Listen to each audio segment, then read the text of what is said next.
is Aaliyah Hunt, and my project is on rabies lyssavirus.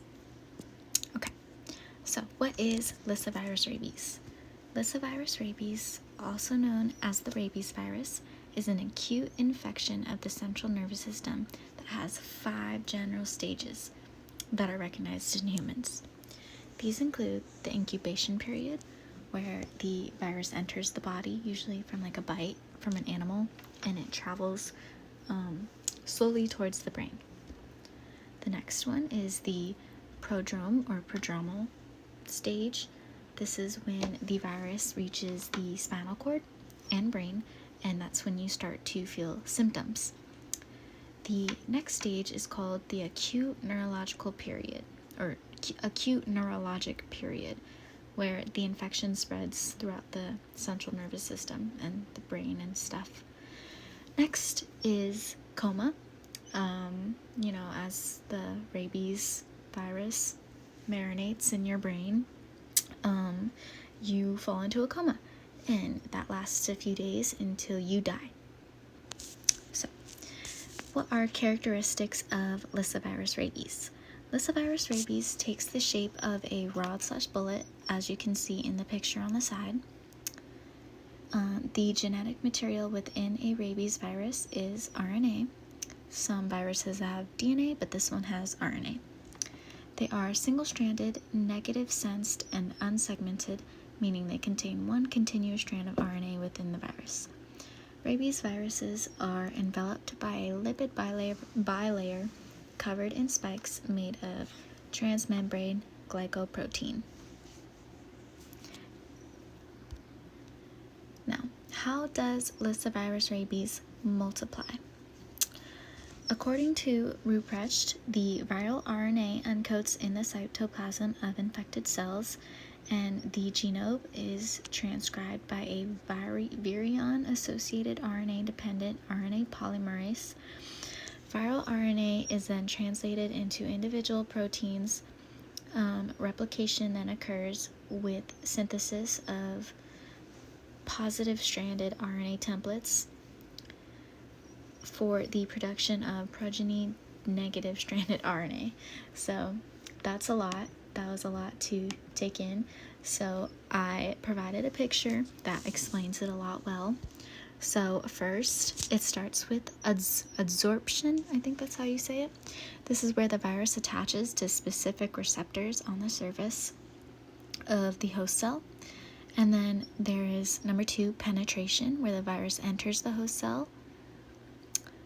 There is number 3, uncoating, where the viral envelope fuses with the host cell thingy.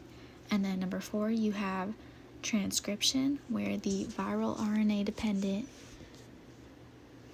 RNA polymerase transcribes the RNA into positive sense RNA, and this makes viral proteins. The next is translation, where the ribosomes translate the mRNA into proteins.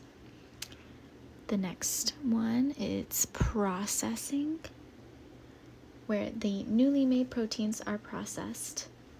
And then number 7, replication. The viral RNA also uses the positive sense RNA as a template to make new negative sense RNA genomes, which will be packaged into new viruses. And the next one is assembly, number 8, assembly, where new viral genomes and proteins assemble near the cell membrane of the host cell. And then number 9 is budding, where the new viruses acquire their envelope and they bud out, completing the replication cycle. Now, how does lyssavirus rabies affect humans? Rabies virus is transmitted via the saliva of an infected animal. So, like a dog bite, or maybe maybe you have a scratch on you and some animal with rabies licks you. That could be a thing. Rabies is very underreported. However, there are tens of thousands reported cases every year, worldwide, not just in America, and most of them occur in Asia and Africa. Symptoms occur after the virus has infected the central nervous system, which is about 20 to 90 days. By then, the infection is almost certainly fatal. So once you start experiencing symptoms, there's pretty much like you're gonna die. That's how it is. Symptoms can include agitation, hydrophobia, hypersalivation, muscle weakness, and paralysis, which all eventually lead to a coma and then death. Now, testing/diagnosis of rabies. Rabies diagnosis is suggested through clinical findings and confirmed through lab testing by finding the virus. Let me reread that.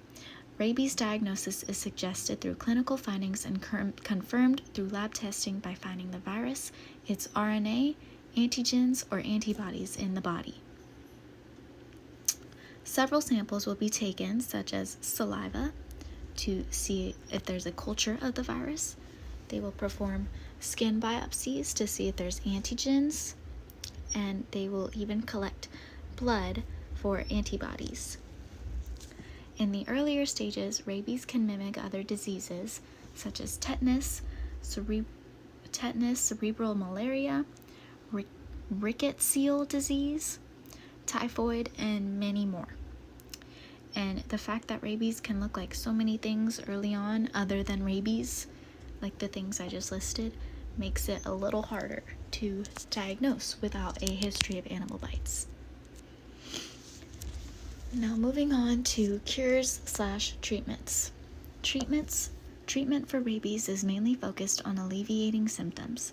There's no known cure to rabies after symptoms occur, because as I said before, once symptoms occur, you're pretty much bound to die, because there's no known cure to it. Intravenous sedatives and analgesics such as midazolam, ketamine, morphine, etc. are used to treat agitation or other neurological symptoms. The main method to prevent symptoms from starting after infected with rabies is called post-exposure prophylaxis, or PEP. PEP involves immediate wound care, rabies vaccinations, and rabies immunoglobulin treatment. And if you're able, if you know you have rabies and you're able to get these, it's like before you start experiencing symptoms, it's likely that you will survive. Unless you do experience symptoms, then you will not. Moving on to prevention.